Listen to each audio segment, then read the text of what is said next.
It's a really important issue, and I have some experience with it because 2-3 years ago, through a program of the Bar Association, I represented free of charge on a charitable basis a woman in a very similar situation. Her home was really her only asset.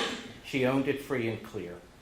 And her son, who had been in and out of trouble in the law, was living in her house, and it turned out that he was dealing drugs at a neighborhood bar, not in the house, but he kept his inventory locked in his room without his mother's knowledge.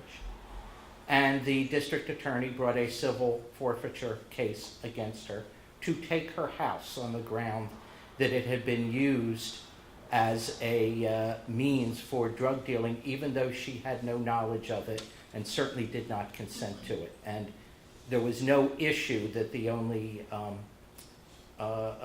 place where drugs were kept was in the bedroom that was occupied by her son.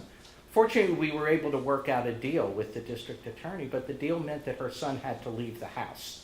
Now, after she had learned about his drug dealing, she had mixed feelings about that. The good news is that in the past year or two, there have been major reforms in the civil asset forfeiture program that have been done by the courts, by the statewide appellate courts like the one that Judge Woodruff is running for.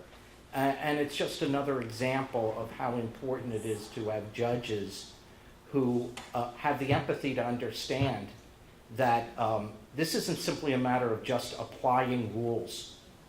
This is a matter of understanding what the consequences of your rulings are going to be and applying the law, being faithful to the law, but in a way that recognizes the consequences of your ruling. So it's an important issue.